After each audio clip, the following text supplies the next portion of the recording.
Hey, did you hear that? We need to listen to our bodies. Hey, welcome back to the Independent Seniors family. I'm Joshua Sevier, and I'm on location again with everyone's favorite grandma, Grandma Karen. Say hi, Grandma. Hello, everyone.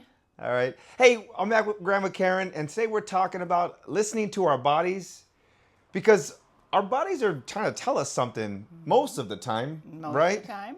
And when we're young and we're teenagers, early 20s, we're out there living, and we might get a sore shoulder, a sprained back, but we keep going. But then as we get older, or Grandma Karen, as we get older, doesn't our bodies tend to hurt a little bit more? Yeah, a lot of different places. Shoulders, back, legs, knees. Yeah. And as people, we don't like going to the doctor, so a lot of times we just kind of brush it off. I'll work through the pain. Ignore it. And I think for a lot of instances that works, right? If our knee or leg's a little bit sore, we just maybe rest it a little bit, we work through it. Mm-hmm. And sometimes the pain tends to go away if our body heals, right? Sometimes. All right. But then there's those other times where there's something going on and our body's just yelling at us saying, hey, I'm over here. And then we don't listen to it. And then we get ourselves in a little bit of trouble, don't we? Yeah, then you end up in the hospital for a few days. Oh, it sounds like you have some experience with that, huh, Grandma? Oh, yes. I did not listen to my body. It kept telling me, you're not getting all your air. You need to get to the doctor. The time I got to the doctor, I ended up in the emergency room and then in the hospital. That's the watered down version, Grandma. So I'm going to tell you guys the truth. I'm hanging out with my son and I get a FaceTime call from my wife. And then she's in the hospital room and Grandma Karen's in the hospital bed, some stuff hooked up to her. And then my wife says, hey, you're slacking on your duties watching Grandma Karen. So it turns out what happened, Grandma, was the story was you had some blood in your stool starting. Mm-hmm. And this is a couple months ago, right? Yeah. Some blood in your stool. And then it went on. You didn't tell anybody? I mean, no. Because we don't want people to know, right? That yeah. we're having trouble and we don't want to call a doctor and we think we're going to get through it. And about a week went by and then you started feeling real weak. I think you started getting more pale, lethargic. Yeah. And then someone at the house, Steve, said something. He noticed something was wrong and then he took you to the hospital. Mm-hmm. And then how many pints did the doctor say you were short? I was short. Your blood count's supposed to be 12. I was 7. I ended up having 2 blood transfusions. And when I left the hospital, I was only 9. So now I'm 10 and a half. So I'm getting there. I mean, at 7, I mean, we're almost at half your blood count, right? Yeah, it was very bad. 2 blood transfusions are no fun. And I mean, let's just be honest. People die from lack of blood. I mean, you can bleed out, right? Yeah, you can. And I mean, you're 83, but hell, we think you're gonna live. I mean, come on, Grandma, you got 7 more years in you, right? Good years. Well, my mom lived to be 96, so who knows? Oh, you got 30 more years in you. Well, so you have a lot of years left in you because you're still healthy, taking care of yourself, and you could tragically, or any of us can tragically cut our life short just by trying to muscle through things and tough through things that kind of are serious sometimes, right? Yeah, you don't pay attention. Yeah. When you first noticed the blood in your stool, what was your thoughts behind it? What were you thinking in your head? I was thinking hemorrhoids. Okay. Yeah. Yeah, it's something you have in the past. You don't think about it. I thought, okay, I don't remember doing anything that would do that, but it was there. And I didn't pay attention. Grandma, you having fun making these videos with me? Of course. You promised to bring me food and take me to the casino. Oh, I got to pay you, huh? Oh, darn right. Hey, well, if you're having fun hanging out with me and Grandma Karen as we talk through life experiences, share this video with someone you think can use it. Tell them, Grandma, about sharing. You never know who might be able to appreciate you sharing it with them, and they can help you. If I hadn't shared with my roommate, I may not be here. All right, you guys, get back to the video. We'll see you soon. Bye.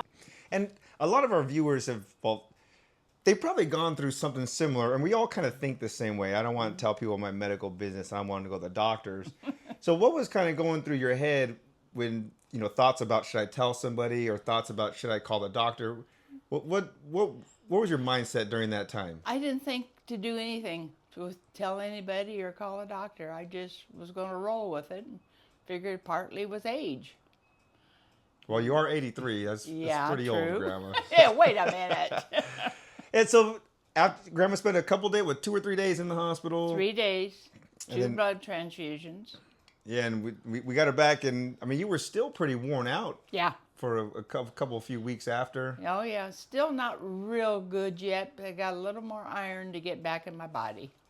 Okay, so I mean, this turned out to be, wasn't just like a 7-day thing, a 1-week thing. This turned out to kind of be an ordeal, a couple months long, from when it first happened all the way to get back to where your full strength where it used to be, right? I'm still not back to full strength yet, but I'm getting there. Yeah, I know she's not, because I said as soon as you get full strength, Grandma, take you back to the casino. Yep, I'm ready. If she hasn't said let's go yet, she's so now.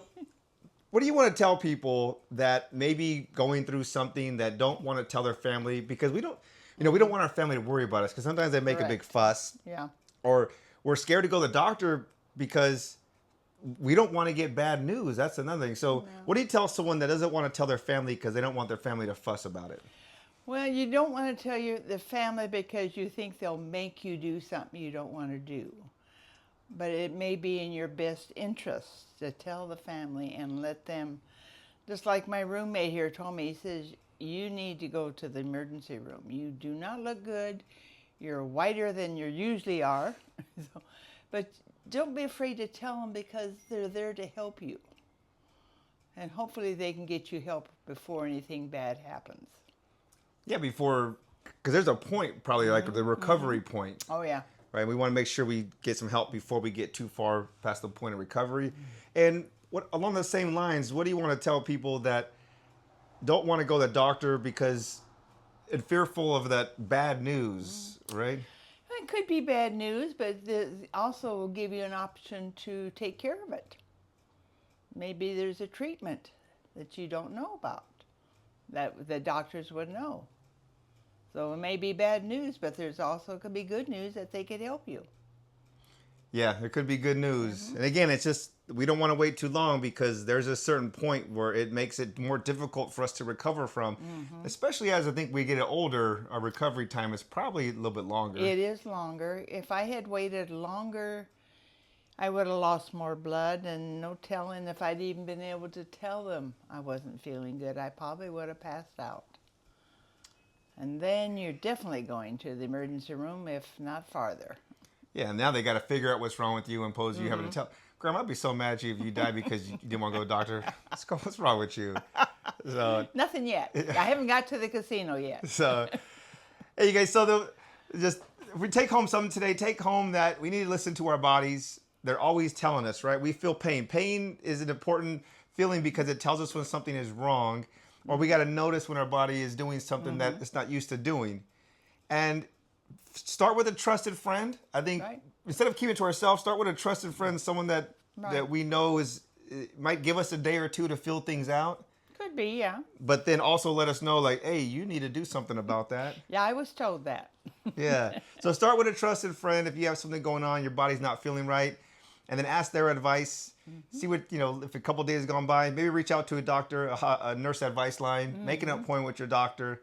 Let's see what they say, because we don't want you to cut your life short just because we don't want to tell people about things our bodies is telling us. Right. All right. You got any last points to add, Grandma? Just take care of yourself. You're the best person to do it. Hey, thanks for hanging out with us today. It's the Independent Seniors family, and I'm Joshua Sevier, your host and creator of the Independent Seniors. Please reach out to us at resource@theindependentseniors.com. My wife and I have been in the senior industry for a while now. My wife 8 years, myself a couple years in retired military. And we do our best to just give you guys insight, provide knowledge and experiences from other people, because we're all in this together. We're all experiencing the same thing, and we need to look out for each other. So please reach out to us, and we'll see you on the next one. Thanks. Bye.